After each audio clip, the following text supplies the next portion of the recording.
Saludos, espero que se encuentren bien.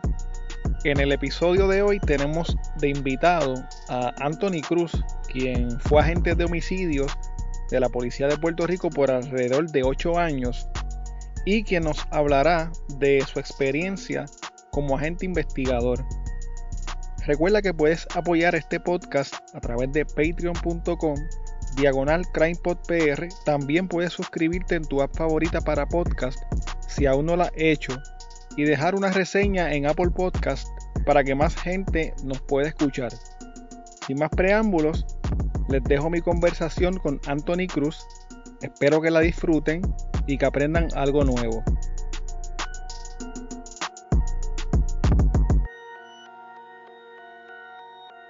Saludos, me encuentro con Anthony Cruz y quiero darle la bienvenida a este podcast a CrimePod Puerto Rico. Anthony Cruz es un ex agente de homicidios de la región de Bayamón de la Policía de Puerto Rico y pues me entero que él fue agente de la Policía de Puerto Rico, estuvo en la división de homicidios y eso obviamente me llamó la atención y pues coordinamos un momento poder hablar sobre cuál es la experiencia de el trabajo que hace un policía de homicidios en Puerto Rico y pues quiero darte la bienvenida, Anthony. Gracias por aceptar esta invitación y estar a la disposición para conversar un rato conmigo. Muchas gracias a ti, Armando, y gracias por la invitación. Estoy muy orgulloso de verdad de que me hayas tomado en consideración y excelente. Me tomo el tiempo para felicitarte por tu podcast. Es excelente. Muchas gracias, Anthony. Para hacerte la entrevista recurrí a mis Patreons para que me dijeran qué preguntas, ¿verdad?, le podemos hacer a un agente investigador o a un agente de homicidio. Mayormente las preguntas pues fueron contestadas a través de Patreon, ya que pues tienen el privilegio de enterarse de lo que va a pasar antes que los demás. Y entonces pues ellos me enviaron una serie de preguntas. Yo también tenía unas preguntas que te quería hacer y pues la primera pregunta que te quiero hacer hoy es ¿qué te motivó a ser un agente de la Policía de Puerto Rico? Pues mira, eso es una pregunta que hasta, ¿verdad? Me lleva a mis comienzos como paramédico. Yo fui paramédico para el área norte. Yo soy oriundo del área de Puerto Rico. Yo fui paramédico en el área norte de Atillo, Arecibo. Y siempre me gustó lo que fue First Responder, lo que le conocen aquí como First Responder. Y una vez yo cumplí los 21 años, yo empecé a aplicar para la policía, porque yo quería hacer otro paso más en lo que era mi carrera como First Responder. Yo había culminado las clases, mi grado de paramédico en la Universidad Interamericana de Arecibo. Habría logrado dar clases en la Universidad Interamericana de Arecibo. Y sentía que mi próximo paso era ese, para seguir desarrollándome como First Responder. Y en el 2011 entré a la policía, gracias al Señor y al apoyo de mi familia, entré a la policía. Y cuando entras a la policía, tenías como una meta en tu mente pues, por ejemplo, mucha gente ha considerado quizás entrar a la policía. Yo en algún momento también lo consideré cuando estaba estudiando criminología y por lo menos en aquel momento la opción que yo tenía y el acercamiento que se me hizo fue como para luego trabajar quizás en el CIC o lo que es la investigación criminal. Eso era por lo menos la idea que yo tenía en un momento dado. No, obviamente no seguí por ese camino, pero tú que sí lo hiciste, cuando entraste, tenías una meta como que quiero ir para este lugar, para esta división. ¿Cómo fue que llegaste a homicidios? Pues mira, cuando yo entré como paramédico, mi meta era entrar a la policía, estar como agente uniformado, me encantaba estar como agente uniformado, pero cuando empecé a desenvolverme en la policía, me empezó a gustar más lo que es la investigación.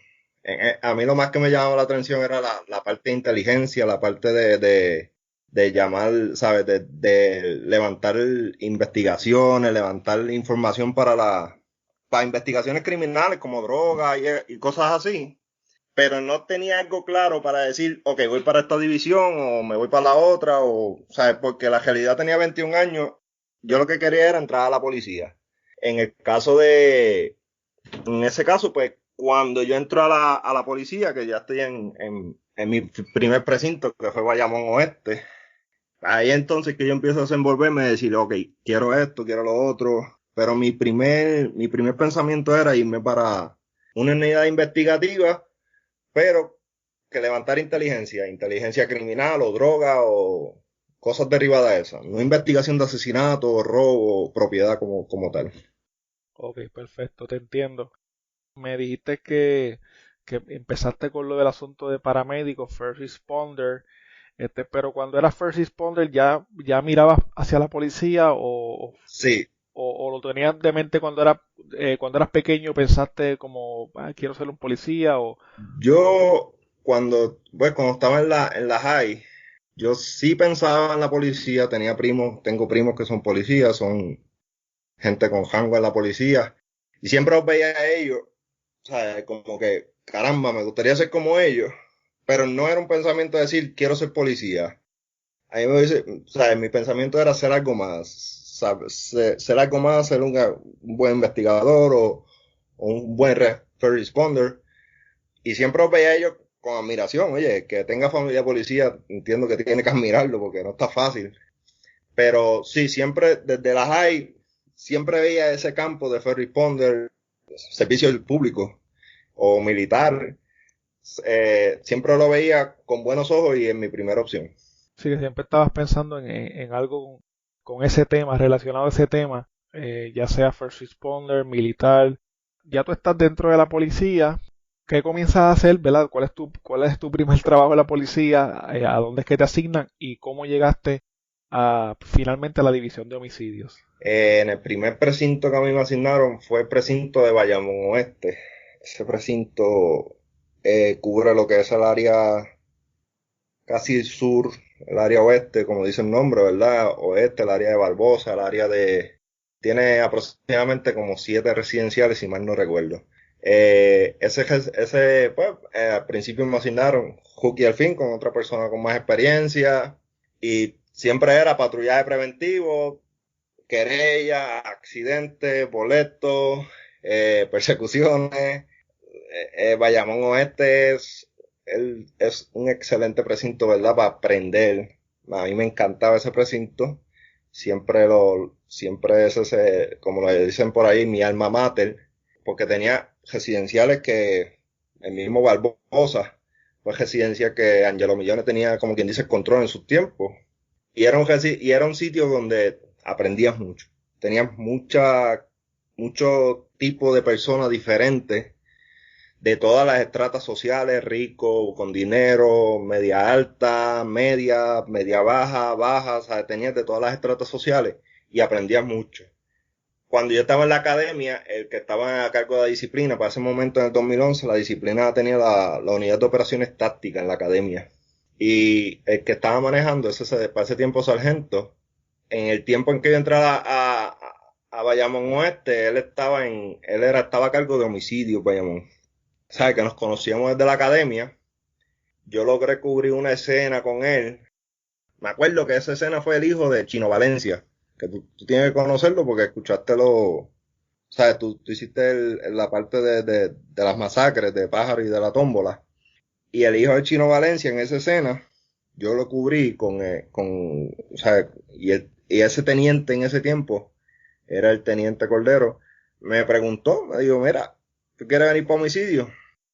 Y yo le dije, yo no sé de qué trata. ¿Tú me quieres allá así? Me dice, sí, yo te voy a enseñar, te voy a llevar de la mano. Y me dijo, pues, dame tu nombre, tu número de placa y te voy a hablar. Cuando yo entré a homicidio, fue en el 2013, en octubre del 2013. Fue otro mundo, mano. Me encantó desde el principio. Desde que yo entré, me encantó. Me encantó porque es un tipo de investigación que aunque yo no estaba bien envuelto en lo que era el tipo de investigación de ellos, cuando comprobé lo que era, me encantó. Te iba a preguntar, yéndonos un poquito más atrás, y quería ubicar a la gente más o menos en tiempo y espacio, para que más o menos, tú me dijiste que era como el 2011 que tú empiezas entonces ahí en la policía, y ya para el 2013 estás en la división de homicidios. Octubre del 2013, ¿verdad? Correcto. Perfecto. Entonces, una de las preguntas que me hicieron era sobre la preparación que tú tuviste pues, para llegar a la policía de Puerto Rico. Obviamente, todo el mundo sabe que es la Academia de la Policía, ¿no? Hay que ir a la Academia de la Policía en Gurabo, lo que le llaman el Colegio Universitario, ¿verdad? A él le cambiaron el nombre. Sí, ahora es academia. De nuevo volvió a academia.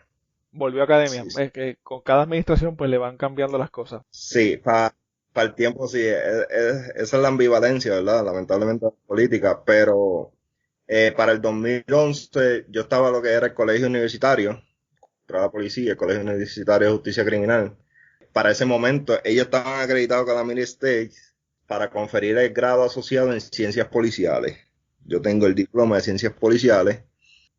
En ese tiempo lo que te exigían era obtener un grado asociado o 60 créditos, discúlpame, 60 créditos aprobados o tener un grado técnico para ese momento. Gracias a Dios, como yo tenía, ¿verdad? El curso de paramédico y fíjate, en el proceso de la policía, para ese momento tomaba mucho tu experiencia, mucho en consideración. Y para ese momento, como yo tenía 60 créditos, mi grado técnico ya aprobado y estaba en proceso de obtener la visa de paramédico, pues me logré entrar, gracias a Dios. Pero para entrar a homicidio, aunque no había completado mis estudios, en el mismo 2013 yo empecé mi bachillerato en justicia criminal en la Universidad del Este. Y cuando terminé mi justicia criminal, el bachillerato, continué mi maestría, todo corrido. Terminé la maestría en el 2019, terminé mi maestría. Sabes que también era difícil trabajar, estudiar. Yo tengo familia, tengo hijos y fue difícil. No, y los turnos de la policía, que son turnos que a veces ni siquiera sabes a qué hora vas a salir, ¿verdad? Cuánto tiempo vas a estar Sí, trabajando. sí, sí. En el caso de homicidio, casi siempre tú trabajabas de 8 de la mañana a 4 de la tarde, pero ellos tenían lo que era la lista, la famosa lista que era, el uno era el que estaba primero en la lista si caía algún asesinato. Y tú tenías que, pues, estar on call, ¿sabes? Tú trabajabas on call. Y era difícil, mano, te digo que ese periodo, un periodo difícil, pues estudiaba, yo salía de la universidad en Bayamón y iba a estudiar a Arecibo, lo que era la UNA en Arecibo. Para entonces, y en ese momento mi esposa estaba estudiando también su bachillerato y estaba culminando su maestría. Que éramos dos estudiando con 4 niños y para colmo, ¿sabes? Yo trabajaba en Bayamón. Algo que se me quedó en la mente y no te lo pregunté ahorita, cuando tú empiezas en la policía, eres rookie, te asignan a ese lugar que en mi opinión era bastante caliente, específicamente en esa época Ujú. también. Eh, ¿Cómo era tu mente en ese momento? ¿Tú tenías miedo? ¿Tú te sentías como que seguro? ¿No tenías miedo? ¿Estabas dispuesto a lo que fuera? ¿Qué tú pensabas? Sí, es difícil esa pregunta porque después que uno pasa el tiempo, ¿verdad? Yo nunca tuve miedo, pero sí es difícil. Para ese momento yo tenía un primo que trabajaba en el mismo precinto conmigo y él me decía, para donde viene no está fácil, mano. ¿Sabes? Yo era un jíbaro del Lares, salí del Lares, familia pobre, mi papá trabajaba, mi mamá trabajaba, yo tenía 2 hermanas. Y tú, si tú eres del campo, tú sabes que es diferente, el tipo de persona del campo a irte al área metropolitana es bien diferente. Tuve miedo en algún momento, claro que sí. Para ese momento habían arrestado a Angelo Millones. En ese tiempo había una guerra brutal entre los residenciales. Y claro que sí, hubo momentos de miedo, momentos de... Pero el tener hijos, el tener una familia te motiva que, ok, espérate, aquí yo no puedo tomar la decisión a base de mi miedo, yo tengo que seguir para adelante, tengo que defenderme, ¿sabes? Era difícil. Y más en el turno que yo trabajaba a las 4 de la mañana hasta las 12 del mediodía. O sea, que un medio turno era de noche. Fue difícil y sí, en ocasiones, claro que sí, como cualquier ser humano, tuve miedo, tuve precauciones y fue difícil, sí. Como hablé contigo antes y te conozco, pues sé que ya no estás en la policía de Puerto Rico, pero ¿cuánto tiempo estuviste en la policía? Yo estuve en 8 años, aproximadamente 8 años. Yo estuve hasta febrero de 2020 en la policía. Ok, que hace poquito, hace un año, te fuiste con la pandemia entonces. Un poquito antes. En este podcast hemos tocado varios casos ocurridos en la región de Bayamón. Obviamente el área de Toa Baja o Toa Alta, ¿verdad? Toa Baja, Bayamón, Cataño son áreas adyacentes y yo entiendo que la división de homicidios de Bayamón pues se mueve por esa área, quizás parte de Guaynabo. ¿Qué casos así notorios o casos que yo cubrí en CrimePod? Recuerda si trabajas directamente en ellos, en alguno, o si fuiste parte de la investigación de alguna manera o conoces, ¿verdad? De segunda mano porque tus compañeros trabajaron esos casos. Sí, el área de Bayamón cubre, se divide en dos diferentes homicidios. El área Vega Baja y el área de Bayamón, que te cubre Bayamón, Guaynabo, Cataño, Toa Alta y Toa Baja. Son 5 pueblos. Me acuerdo un montón del caso de Macho Camacho, aunque fue antes de cuando yo ingresé a homicidio. Era un caso que sonaba todos los años. Y de esa investigación hay un montón de evidencia y un montón esa investigación está bien hecha. Conozco personalmente a la gente investigadora, excelente gente, pero es extenso ese caso de Macho Camacho, da mucho de qué hablar. Todos los años o sea, aparecía algo nuevo. Pues Macho Camacho, al fin, él era una figura mundial. Y en el caso de ella, pues, ella tenía mucha presión y tenía que investigar ese caso. Y de verdad que de ese caso hay un montón de evidencia, pero hay muchas cosas que como todo que pasa en Puerto Rico, hay muchas cosas que legalmente no se pueden llevar al tribunal y es difícil para nosotros, es frustrante muchas veces. Por otro lado, también, del caso de Casella, yo entré cuando estaba en la etapa de juicio. Fue un caso también bien extenso, me encantó esa investigación era bien minuciosa, era mucha investigación de evidencia circunstancial, también excelente sargento, porque en ese caso se envolvió mucho sargento y la fiscalía trabajó ese trabajo excelentemente. Uno que estuve directamente, ¿verdad? Como parte de la investigación fue el caso de la familia de la masacre de Guaynabo. En ese caso, ahí la división de homicidio trabajó completa y trabajamos casi por 30 y pico de horas sin casi descanso. En ese caso yo estuve involucrado en lo que es la parte de donde vivía el asesino. Pues, ya el tipo está sentenciado, ya está más allá de dudas razonables. Donde él vivía y el carro que ellos utilizaron. Y posteriormente el coautor se entregó a uno de los agentes que estaban en el perímetro de esa casa y también nosotros transportamos a Bosch, que era el apellido de él, Bosch Mulero, lo transportamos a la comandancia. Uno que otro caso ¿sabes? Te da un impacto que te impacta lo que es el área de Puerto Rico completo. Hace noticia completo. Sí, sí, ¿no? Y específicamente ese caso de la masacre de Guaynabo, que fue uno de los casos que personalmente cuando lo estuve trabajando, pues fue fuerte. Yo conocí el Ujú. caso, ¿verdad? Cuando ocurrió la que salió la noticia y obviamente pues no es lo mismo uno verlo desde acá que estar ahí trabajando lo que es la investigación. Hay una pregunta que la persona que me la hace yo asumo que tiene algún conocimiento de la labor de la policía o está asociado de alguna manera por el formato de la pregunta, ¿verdad? El nickname es Southwest, que es un Patreon también. Él me pregunta esto, te la voy a hacer, tú me imagino que sabrás por las palabras que él me dice lo que es, ¿verdad?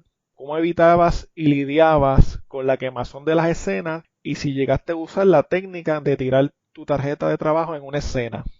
Ok. En el caso entiendo, ¿verdad? Por el formato de la pregunta, la quemazón es cómo tú lidiabas oye, bregas con gente muerta todos los días, ¿sabes? Gente muerta, gente herida de bala, puñalada.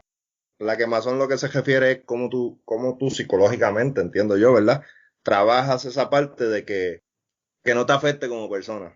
Cuando tocamos el tema de lo de la familia de Guaynabo, por cosas de la vida, yo trabajo con el agente municipal, con uno de los agentes municipales que tocó el niño, ¿sabes? Que empezó a hablar con el niño. Cuando nosotros estábamos hablando de eso, nos decíamos, caramba, la verdad que en Puerto Rico no le dan la ayuda suficiente. No sé si ha cambiado, ojalá haya cambiado, ¿verdad? Pero cuando yo estaba, no le daban la ayuda suficiente a la gente investigadora, a la gente de la JASO, psicológica, para decirte, oye, yo llevaba 5 años en homicidio. Yo nunca vi un psicólogo que me dijera, mira, quieres hablar de lo que tú has vivido, de lo que has visto.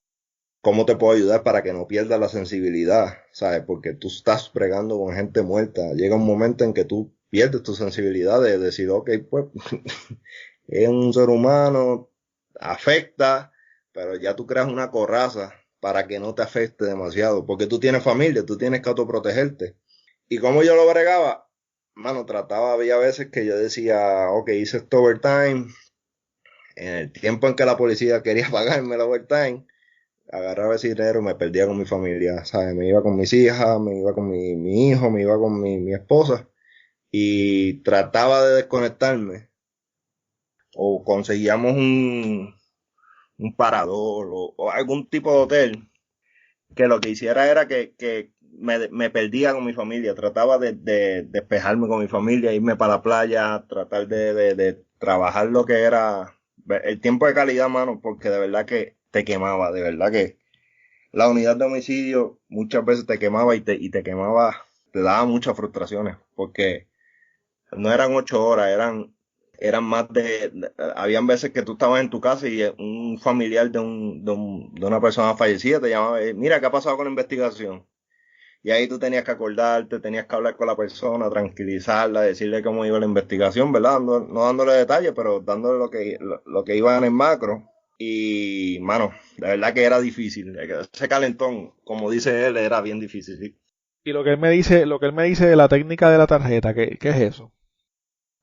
Ok, eso muchas veces lo que hacían era que los investigadores, eso es vieja escuela, eso es mayormente 90, principios de los 2000. Ellos lo que hacían era que te tiraban tiraban una tarjeta o tenían un agente de inteligencia criminal, que son los que cogían la inteligencia criminal de los casos, y te le, y entonces los ponían a coger vueltas redondas de la escena y tratando de buscar personas que ellos pudieran identificar como posibles testigos, que te pudieran dar una información buena. Yo personalmente nunca lo utilicé porque ya yo, ¿sabes? En esa parte la integración en homicidio era buena con inteligencia. Inteligencia lo que hacía era que daba jodas, se iban obviamente en civil o como encubiertos y empezaban a hablar con personas hasta para decir, le daban la tarjeta de información y la gente venía y me decía, mira, tengo esta persona que me está dando esta información. ¿Es con tu investigación o no? ¿Sabes? Pero esa técnica de la tarjeta yo nunca la utilicé. Ok, y otra pregunta, de la misma pregunta que me está haciendo Southwest, es si, y esto yo sí lo he escuchado de agentes que me dieron clases a mí en la universidad también, que fueron investigadores, y abogados también, que me lo mencionaron, de reconocer autores del crimen en la misma escena, entre los averiguados, entre las personas que están por ahí, y se quedan asomados viendo lo que está pasando. ¿Te diste con un caso de que el mismo sicario o la misma persona que estuvo envuelta en el caso estuvo por ahí merodeando la escena? Muchas veces, hermano. Eso es casi, yo creo que como se dice, un mandamiento de lo que es la investigación criminal. Muchas veces, es dificilísimo de tratar ¿cómo se dice? De identificarlo. Pero muchas veces nosotros lo que hacíamos era que tratábamos de verificar lo que eran los videos de forense, que entiendo que tú tuviste una investigadora forense, excelente, y excelente investigadora, que cuando ellos se tomaban la tarea de vuelta redonda, sacar lo que es un video de vuelta redonda, uno lo que hacía era que trataba de investigar eso, ¿sabes? Ver lo que era eso, compararlo con la información que tú tenías, y si de alguna manera tú podías, ¿verdad? Identificar a alguien, identificar la persona. Yo tuve un testigo que también fue partícipe de muchos de los asesinatos y esa persona sí muchas veces lo veíamos. Y lo veíamos y era como un sentimiento que, ay, mira este tipo aquí, no lo puedo gestar, no tengo una para él todavía. Y era difícil y a veces era hasta molesto. Ay, Dios mío, este muchacho está aquí, yo sé que fue él o él fue el que mandó a alguien y no puedo hacer nada. Oye, hablando de ese sentimiento, a veces cuando hay un caso, por ejemplo, todo el barrio sabe quién fue el que lo mató. Todo el barrio sabe porque eso corre. y esas voces también le llegan a ustedes, obviamente, a través de los encubiertos, a través de los otros investigadores y de la gente que está por ahí. ¿Cómo es ese sentimiento? Tú dices, yo sé que es este hombre, pero no tengo nada. Dificilísimo y te cambia hasta el humor tuyo, mano. Esto te cambia la personalidad. Estar aquí te cambia la personalidad. Porque yo vengo de familia que tiene muchos valores de que, oye, las cosas se hacen bien, se hacen por la ley, se hacen las cosas. Y si tú tienes el poder de que alguien pague por las consecuencias de algo mal que hizo, hazlo. Y a mí me frustraba mucho. Me frustraba el hecho de que, caramba, tengo la información y a veces tenías evidencia, pero cuando se la presentaba al fiscal, el fiscal te va a decir, no es suficiente, necesito algo más. Y entiendo la parte del fiscal también, oye, son 99 años, tú estás enviando a la persona a la cárcel por toda su vida. O sea, tú necesitas algo contundente oye, y tiramos para tener contundencia. Pero, ¿sabes? Claro que sí frustraba. Y estos trabajos te tomaban mucho el pelo, te tomaban mucho te tomaba mucho lo que era tu vida, mano. O sea, este trabajo era fuerte. Y a veces cuando yo veo que la investigación no se ha hecho bien, mano, sí se ha hecho bien. Y lo que pasa es que, pues, hay cosas que no se pueden llevar al marco judicial por el simple hecho de que el crimen, el delito, es tan fuerte que no lo puedes llevar con cualquier evidencia. Entiendo. Otra pregunta que tengo es, no sé si me hablaste ahorita un poco de esto, pero ¿cuál fue la escena más extensa que tuviste o que recuerdas? Estuviste ahí, qué sé yo, 16 horas, 24 horas. Si hubo una escena en Guaynabo, en el Expreso 20, no sé si sabes dónde es. Eso debe ser la Martínez Nadal por ahí, por donde está San Patricio. Exacto, corre desde Caguas casi hasta San Patricio. En el área de Guaynabo, después del peaje, justamente después del peaje, fue un asesinato en que la persona la empezaron a un tiroteo de carro a carro, lo llevaron hasta el puente. El tipo, tratando de escaparse, intentó brincar de un puente a otro y lamentablemente cayó al río. En ese caso nosotros levantamos casi un montón de casquillos, eran armas largas automáticas, AK-47 en específico, y eran como más de 200 casquillos en un radio de más de 250 pies. Y el problema es que en ese momento nosotros lo que hacíamos era, si había un casquillo aquí y otro más adelante, tú no lo puedes juntar porque están tan distantes. Tú tienes que levantar casquillo por casquillo, más medir lo que era la altura del puente, a donde cayó la persona, levantar el cuerpo. Una escena dificilísima. Esa escena a mí me tomó casi llego a las 5 de la mañana a mi casa. Otro caso que fue un ex policía en Toa Alta, que lo asesinaron. Ese caso tomó casi 48 horas, 48 horas la investigación. Hubo otro caso que fue en la Santa Elena, en Bayamón, ese fue al mediodía. Y ese caso no tuve muchas horas investigando cogidas, pero estuve muchos días. Por ejemplo, fue viernes y yo estuve casi hasta el domingo completando la investigación, porque logramos arrestar al tipo, logramos el asesino intentó escapó de Bayamón a Orocovis y logramos arrestarlo en Orocovis. Y el proceso después de eso fue lo que era la juez de confrontación, lo que fue los testigos.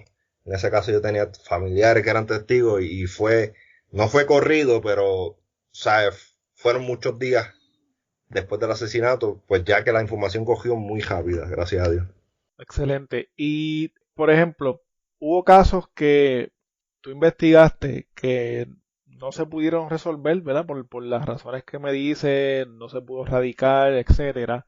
No había suficiente evidencia, pero te enteraste, obviamente trabajando en la calle, que se resolvieron en la calle. Son casos que la misma calle se encargó de ajusticiar a las personas. ¿Conociste muchos casos como ese? No mucho, pero sí conocí casos. Específicamente en la unidad de homicidio hacen mucho lo que son parejas de trabajo. Entonces, el que estaba conmigo en ese momento, él tenía un caso que tenía como 3 casos que el autor era el mismo, se sonaba que el autor era el mismo. Y como un par de meses después de que él hizo el último, al tipo lo emboscaron en un área de Toa Alta, que le decían Lázaro. A él lo emboscaron saliendo de unos apartamentos que aquello parecía de película. Te digo, cuando yo vi esa escena, yo dije, válgame, este muchacho lo esperaron, era como una curva en un monte.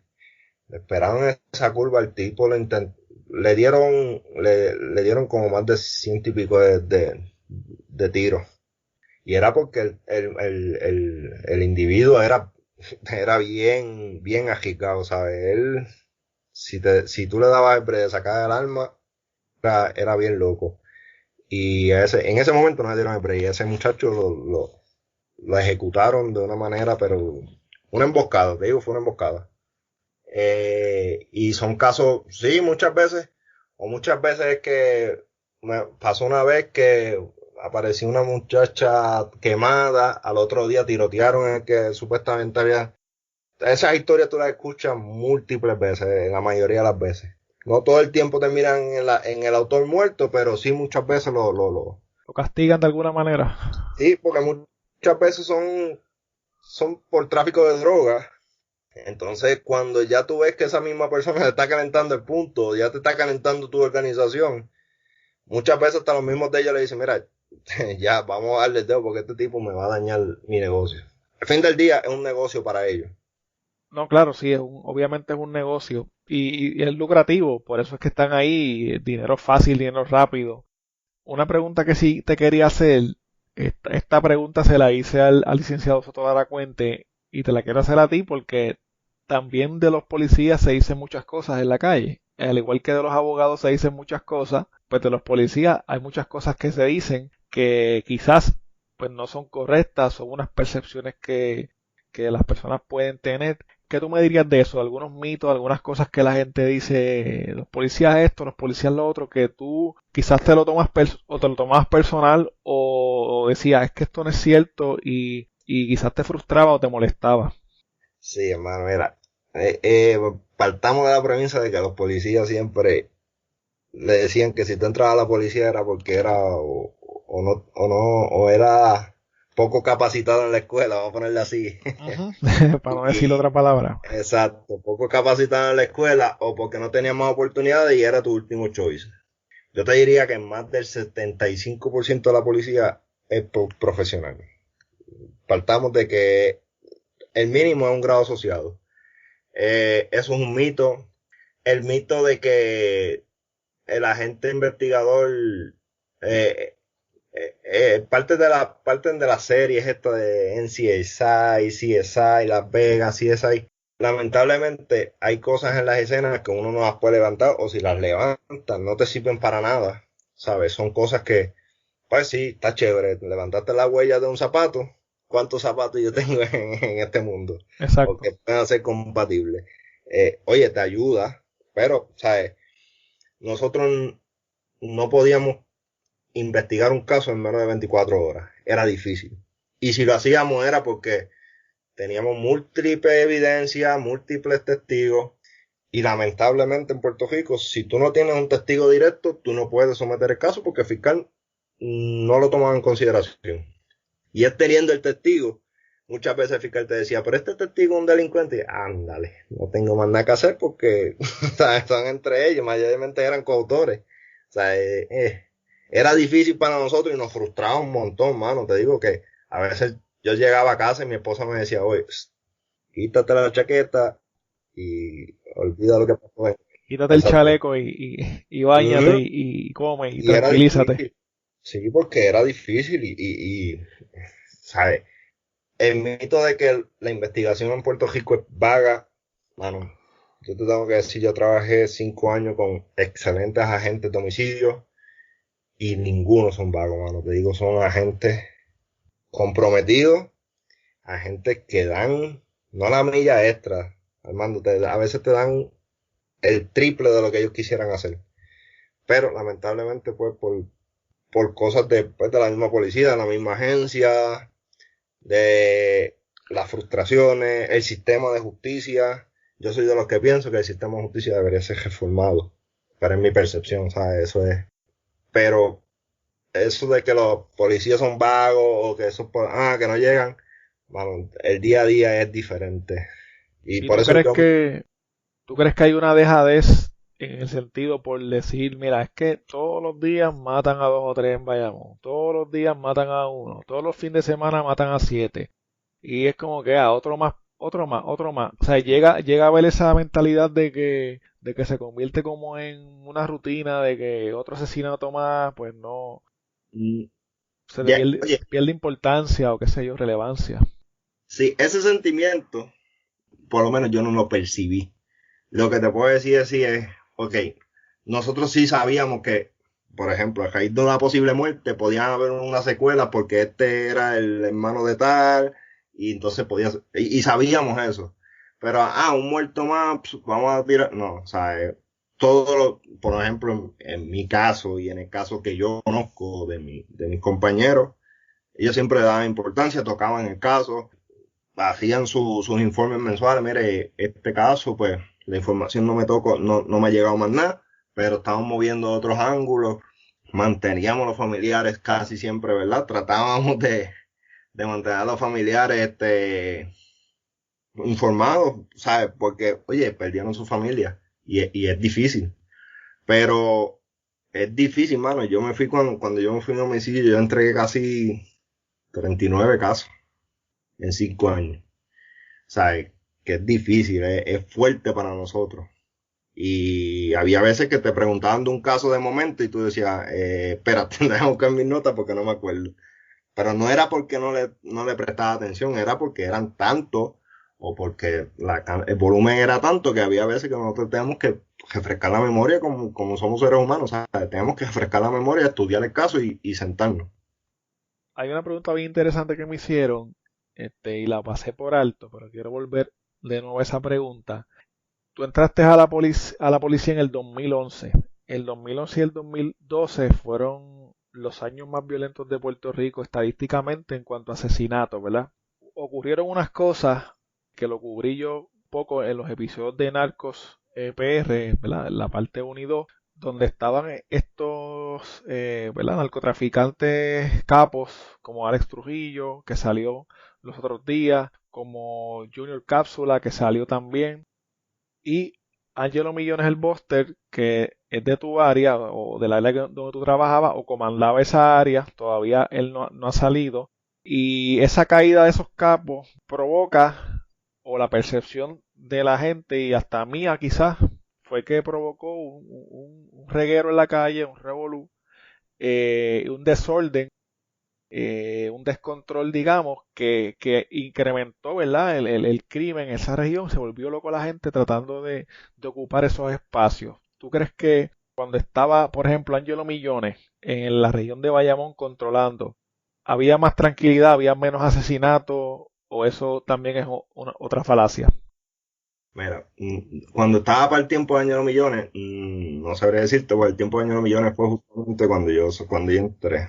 Pero sí, sentí el avispero después, como le dicen, ¿verdad? El avispero después, que revolcaron ese avispero. Es una falacia y no, o sea, tiene parte cierta y parte no. Porque obviamente Angelo Millones tenía control de lo que era esa parte residencial, que era gigante. En el área de Bayamón era gigantesca, el área Barbosa, el área de Montegey, Alegría Sur, Alegría Norte, Gardenia, todas esas áreas, y eran residenciales gigantes. Lo que sí se sabía era que obviamente después que cortaron la cabeza de la serpiente, como dicen, sí, al no haber ese control que tenían en todos esos residenciales, pues cada líder de ese residencial quería tener control de todo. Y sí, desembocó en muchos asesinatos. El año 2011 y 2012 fueron desastrosos para Puerto Rico completo. Fueron más de 1000 y pico de asesinatos.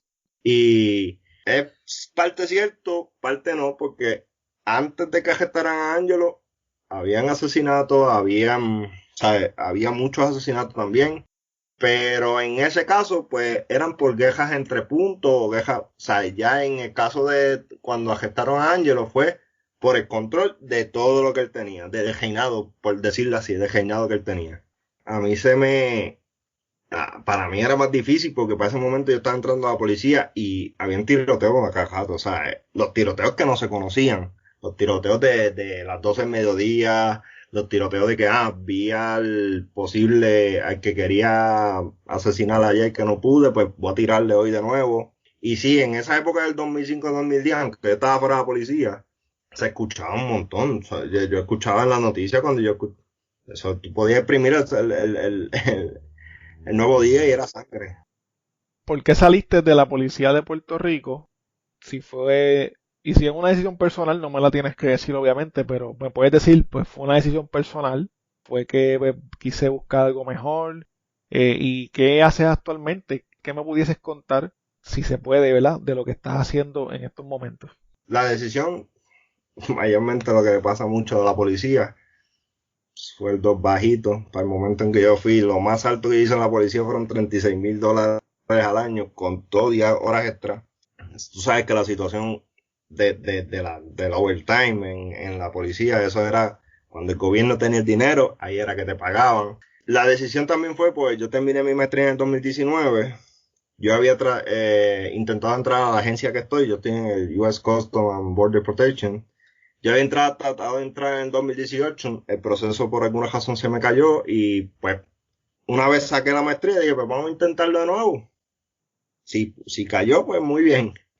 Y gracias a Dios, pues, apliqué en abril, perdón, en principios de abril, y ya en julio estaba en la agencia, del 2019.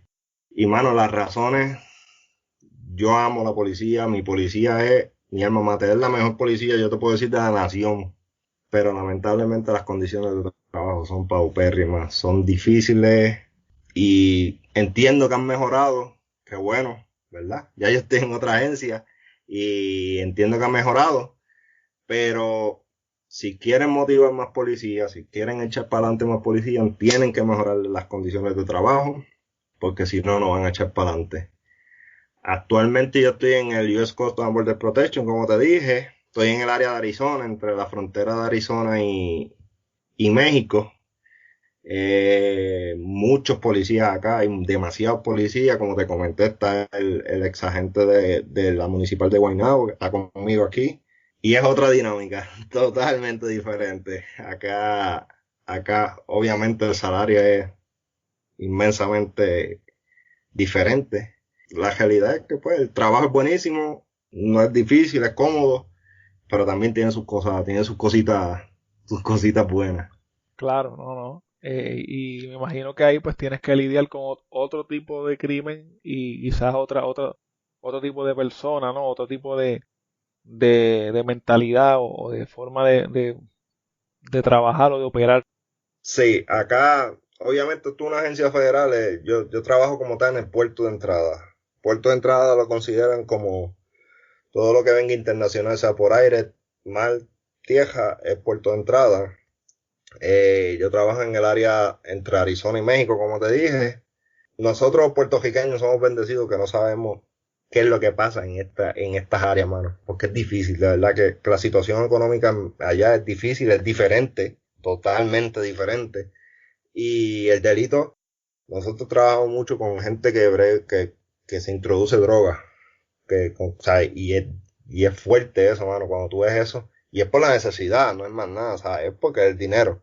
Y sí, es diferente, buenísimo. Yo trabajo procesando personas en carro, a pie y lo que es la transportación de cargo, que es gigantesca en esta área. ¿No? Y qué bueno que te va bien, qué bueno que te remuneran bien, que te dan un salario justo por el trabajo que estás haciendo. Obviamente hay un éxodo de policías hacia los Estados Unidos y no de policía, de toda clase de profesional, de todas las ramas, por los salarios, ¿verdad? Específicamente y por quizás a veces el estilo de vida o que a veces se piensa que puede estar un poquito más tranquila la cosa allá afuera que aquí en Puerto Rico. Y es triste porque, por lo menos, y disculpa, ¿verdad? Yo conozco paramédicos que están acá en el área, en Estados Unidos. El paramédico en Puerto Rico lo que se gana es $1,500 mensuales, $1,700 el máximo. Y acá están $43,000 al año. Policías en mi área, donde yo trabajo, que es un solo puerto, trabajan alrededor de más de 30 policías, ex policías. Y es difícil, amamos nuestra isla, amábamos lo que hacíamos porque se lo hacíamos con pasión, pero llega un momento en que la educación de nuestros hijos es lo más importante, el costo de vida, aunque es un poco más alto, el cheque me da, ¿me entiendes? Me da y me sobra y puedo echar para adelante. Te voy a hacer una última pregunta. Por ejemplo, fuiste un joven que empezaste la policía a los 20, 21 años, tuviste una carrera y todavía sigues trabajando en algo, ¿verdad?, relacionado.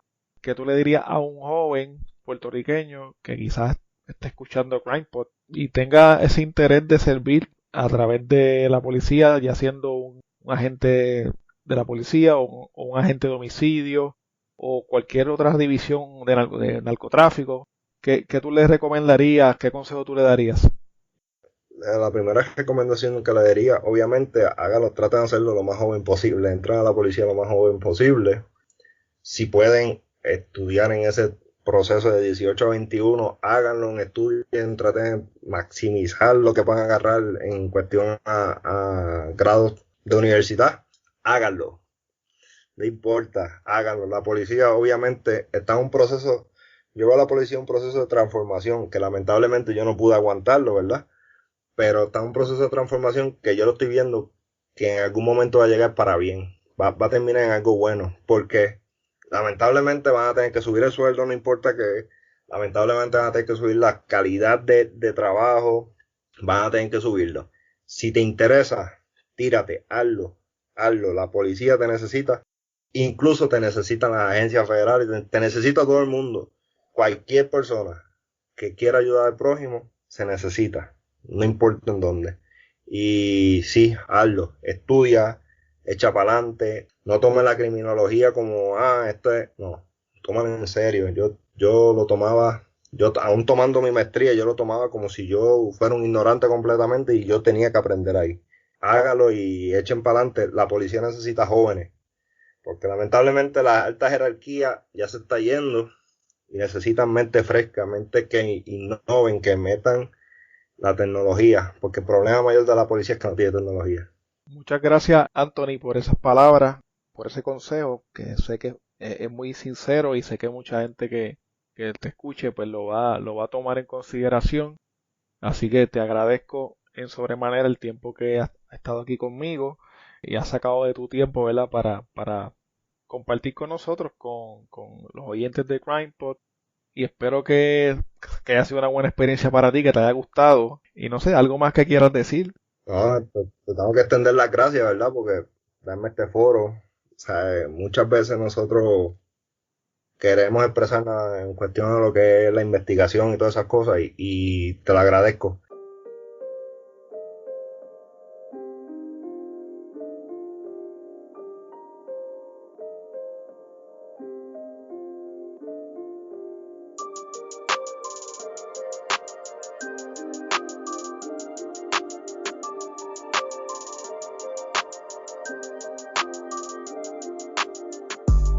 Bueno, hasta aquí el episodio de hoy. Recuerda que puedes contactarnos a través de crimepodpr.com. Síguenos en Facebook, Instagram y Twitter como CrimePodPR, en donde estaremos subiendo contenido relacionado a los temas con los que vamos a estar trabajando y sobre noticias de casos criminales principalmente. Recuerda también suscribirte a este podcast en tu aplicación favorita para podcast y compartirlo con las personas que conoces. También puedes apoyarnos a través de patreon.com/CrimePodPR, en donde vas a tener acceso al contenido que utilizamos para poder hacer las investigaciones, como por ejemplo documentos, enlaces, fotos adicionales a las que subimos a las redes, videos, análisis de los casos, entre otras cosas que vamos a estar añadiendo poco a poco. Muchas gracias y hasta la próxima semana.